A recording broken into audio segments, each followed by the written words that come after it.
Bueno, gracias. Voy también a hacer la presentación en español.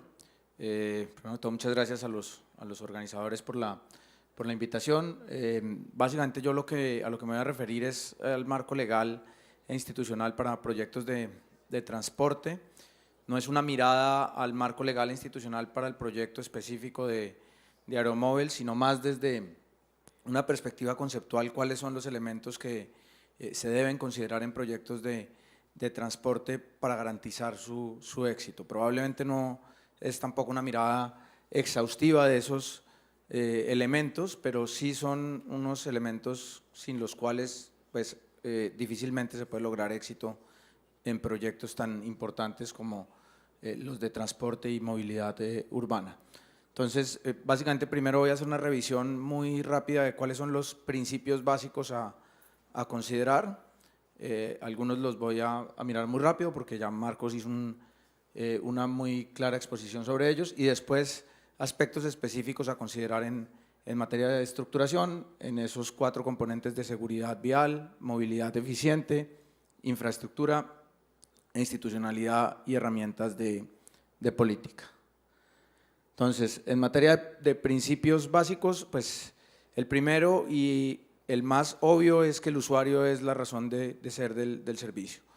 Y esta obviedad desafortunadamente no es tan clara en la ejecución de los proyectos ni en nuestra realidad de transporte en América Latina. Muchas veces lo que determina la operación de un sistema de transporte o la misma estructuración son las necesidades del transportador o nuestras limitaciones en materia de recursos o nuestra poca capacidad de gestión. En la medida en que volvamos a poner al usuario en el centro del sistema, en que tengamos claro que todos estos esfuerzos se hacen para mejorar su calidad de vida, damos un paso muy importante. El segundo es que el transporte debe ser considerado como un servicio público, y eso supone una tarea fundamental en materia de gestión desde el lado estatal y también unas responsabilidades para todos los agentes privados que intervienen en esta tarea. Y el Estado tiene que garantizarle al usuario condiciones de calidad en materia de servicio y de seguridad en materia de disminución de la siniestralidad, de que no sea una operación que ponga en riesgo su vida. Otro principio clave es el de la estructuración responsable. El transporte público tiene que considerarse, lo vamos a ver ahora un poco más en detalle, como el eje del sistema de movilidad de la ciudad. Las ciudades no pueden seguir creciendo en función de los vehículos particulares. Esas ciudades son simplemente no viables, son ciudades que no tienen posibilidad de crecer de forma ordenada, y sobre todo son ciudades que no son respetuosas de sus ciudadanos ni respetuosas de la igualdad ni de las condiciones de equidad. Sostenibilidad ambiental, y este es un tema que obviamente en lo que ustedes están mirando hoy con mucho cuidado, y en el proyecto de Aeromóvil es probablemente uno de los centros de su estructuración.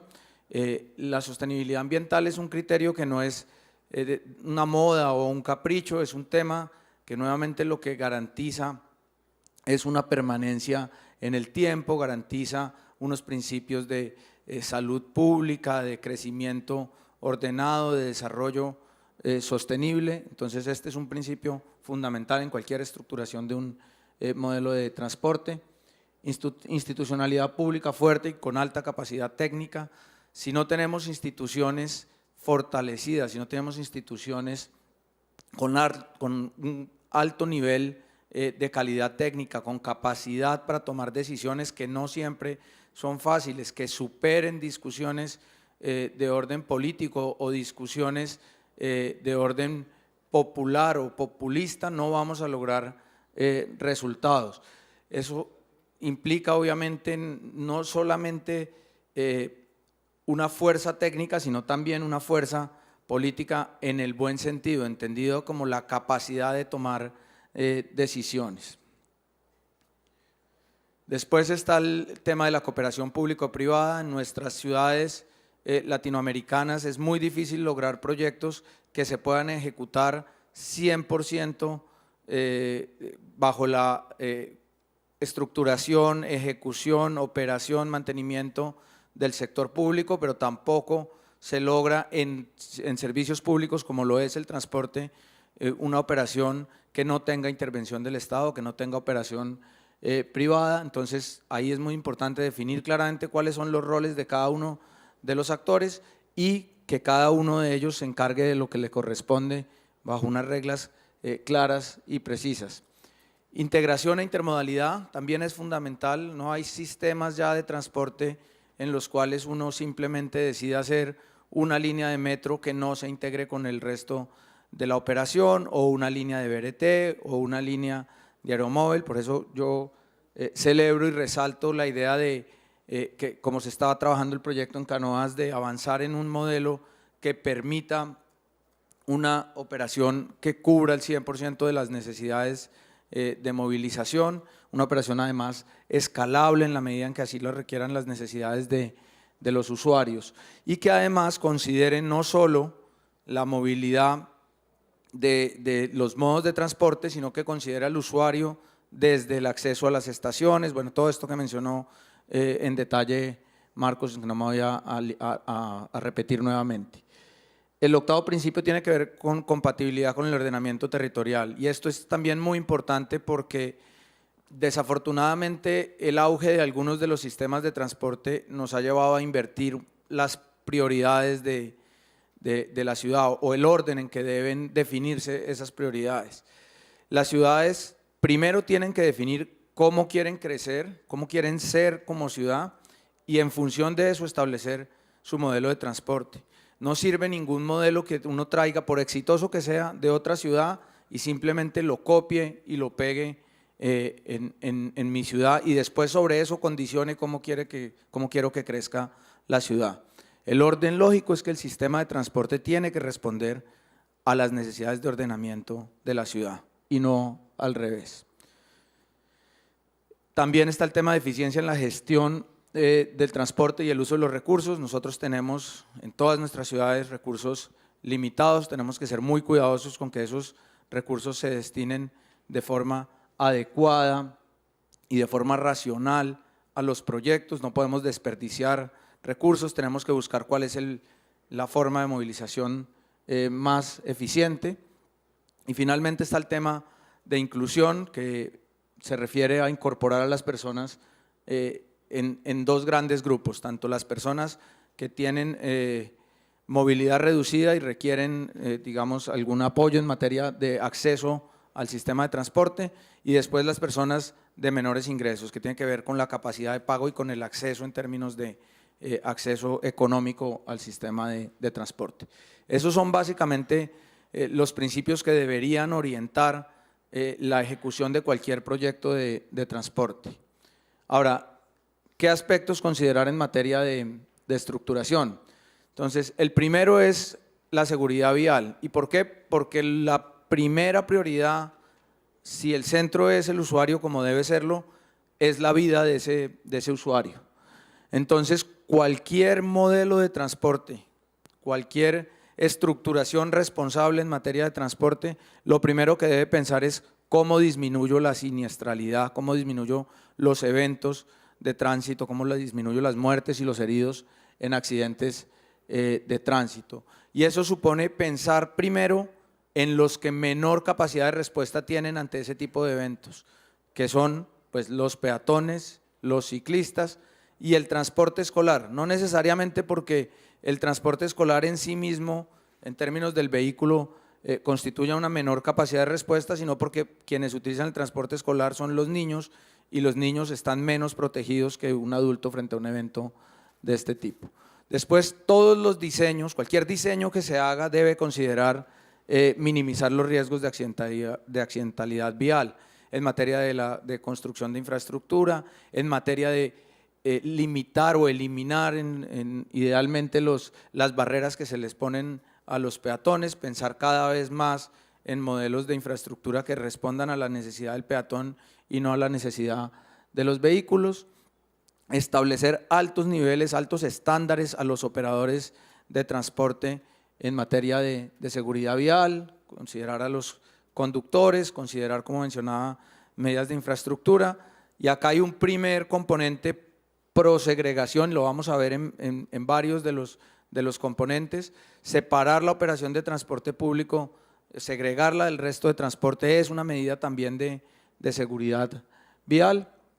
Y después un tema de rendición de cuentas, de participación ciudadana que permita estar verificando cómo se comporta el sistema en materia de accidentalidad y que ese sea uno de los pilares que de forma permanente estén bajo el control y bajo el control de los ciudadanos en materia de que puedan estar revisando las cifras y exigiéndole a los administradores que cumplan con lo establecido en los contratos o en los modelos de administración del sistema de transporte. Después, en términos de movilización eficiente de personas y mercancías, acá lo que se busca es cumplir con un principio de que el interés general debe prevalecer sobre el interés particular. Y esto supone darle prioridad al transporte público y a los modos no motorizados. Esto tampoco es una moda, tampoco es un capricho, es poner los principios constitucionales y legales que tenemos en todas nuestras jurisdicciones por encima de la consideración del transporte particular. ¿Y por qué? Porque normalmente el usuario de transporte particular tiene siempre la opción de elegir entre el transporte público y el transporte particular. El usuario del transporte público no tiene esa opción. Y es evidentemente desde el punto de vista de la operación de transporte mucho más eficiente moverse varias personas en un vehículo que muchas personas en un solo vehículo. Entonces, es muy importante que esa prioridad la transformemos en decisiones de política pública, que la transformemos en decisiones de infraestructura, que la prioridad sea realmente el mandato para definir en qué invierto más, si invierto más en vías o en modelos de transporte público o invierto más en nuevas autopistas o nuevos carriles para vehículos particulares. ¿Dónde más se potencia este principio? En la operación de un sistema integrado como ya he mencionado. Y en definir a quién le priorizo la actuación en materia del transporte, y me explico. Nuevamente, si el usuario es el centro del sistema, yo tengo que definir un sistema que responda a sus necesidades de movilización, a los horarios en que las personas se mueven, a la dinámica que tiene la ciudad para los orígenes y destinos en materia de educación o en materia de trabajo o en materia de recreación, y no limitarnos a definir esas rutas, esos horarios, esos recorridos en función de lo que pueda o no ser más conveniente para el operador de transporte. Y es ahí donde el papel de la autoridad o del planeador o del gestor público se vuelve todavía más relevante. Tiene que garantizar desde la estructuración condiciones, bien sea vía contrato, bien sea vía regulación, vía reglamentación, cualquier modelo es válido, pero tiene que establecerle a los operadores privados condiciones y mínimos de servicio en materia de accesibilidad, en materia de seguridad, en materia de cubrimiento, de conectividad, de puntualidad y regularidad que realmente le garanticen al usuario que cuenta con un sistema de transporte confiable. Ahora, también hay que ser cuidadosos en integrar la planeación del sistema de transporte público de pasajeros con los otros sistemas de transporte o con los otros modos que se integran a la ciudad. Entonces hay que planear pensando también en el transporte de carga, en el transporte individual, en la logística y en esto nuevamente tener opciones que permitan segregar el transporte público de las demás modalidades es sin duda un punto a favor para este tipo de sistemas. ¿Dónde más se consolida esta priorización o esta consolidación del principio del interés general sobre el particular? Necesitamos esquemas de prestación del servicio que sean dinámicos. Acá es muy importante que no nos casemos con modelos de prestación del servicio que comprometan el futuro de la ciudad y que a la medida en que la ciudad crezca, esos sistemas no puedan adaptarse. Es decir, necesitamos sistemas con capacidad de expandirse, de crecer, de integrarse, de adaptarse a nuevos modos. Ahora, también tenemos que ser cuidadosos porque no podemos no podemos sacrificar el futuro con decisiones de corto plazo, pero tampoco podemos dejar de tomar decisiones de corto plazo por esperar a tener el futuro totalmente planeado. Acá, siendo difícil, lo ideal es lograr un equilibrio entre esas dos cosas. También es importante que los usuarios tengan una voz dentro de los sistemas de transporte, que puedan participar calificadamente en los sistemas de transporte. No se trata de una participación paralizante, pero sí de un esquema que garantice que realmente el sistema de transporte responde a lo que requieren los usuarios, a que no es una decisión técnica alejada de esa realidad de lo que tienen los usuarios. Y en infraestructura, lo que hay que entender acá es que la infraestructura fundamentalmente es un medio y no un fin. No sirve construir más kilómetros por sí mismo de nada. Lo que sirve es lograr que la gente se pueda mover mejor, que la movilización de la ciudad sea cada vez más eficiente. Entonces, si logramos que los recursos vayan prioritariamente al transporte público, estamos avanzando bien en materia de la prioridad. Si logramos que la infraestructura se construya para mejorar las condiciones o para disminuir los riesgos en materia de accidentalidad vial, estamos avanzando bien. Ahora, y lo otro es cómo hacer que quien mal usa o quien usa de forma ineficiente la infraestructura pague más que quien la usa de forma eficiente. Y eso tiene que ver con el tema de generar cargas a los vehículos particulares por utilizar las vías. ¿Y por qué? Porque simplemente son menos eficientes. Y eso podría crear una fuente que permita alimentar los sistemas de transporte para cumplir con ese principio de tener sistemas que sean sostenibles sin afectar la capacidad de los usuarios. Y ya para terminar, simplemente voy a reiterar algo que dije en los principios, y es que estos sistemas funcionan con institucionalidad fuerte, con entidades públicas con capacidad técnica y con criterio de política pública claramente definido. Y esas instituciones tienen que tener claro que difícilmente haya proyectos de transporte que se puedan construir en un único periodo de gobierno.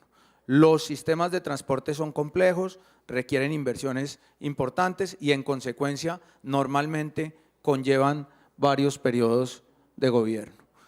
Ahora, ¿cómo hacer para que los esfuerzos que se hacen en un periodo no se afecten en el siguiente? Pues eso siempre es muy difícil, pero ayudan cosas muy obvias como estructurar bien y tener a los ciudadanos de nuestro lado. Ahora que se está pensando en proyectos como Aeromóvil, es fundamental que los ciudadanos sean el primer blindaje a los proyectos. Si los ciudadanos entienden las ventajas de los proyectos, si los ciudadanos entienden que esto se está haciendo en función de ellos, probablemente sean los primeros que eviten que esto se afecte.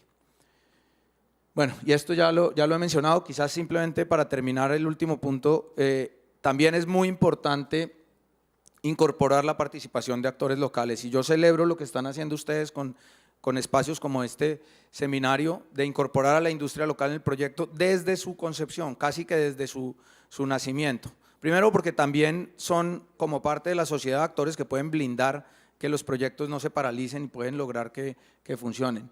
Pero además pueden ser también un dinamizador de los proyectos y pueden volverse, como ha pasado en varios casos en Brasil, pueden volverse en ejemplos no solo latinoamericanos, sino mundiales, replicables en otro tipo de ciudades. Yo estoy convencido que si esto sigue por el camino que va, probablemente Aeromóvil lo veremos en el mediano plazo en muchas de las ciudades latinoamericanas, probablemente en muchas de las ciudades del mundo, y en la medida en que logren consolidar esta alianza de la industria local, lo que van a hacer es transferir conocimiento de muchas industrias brasileras para todo el mundo, y eso creo que es realmente muy valioso y quería resaltarlo. Con eso terminaría. Muchas gracias.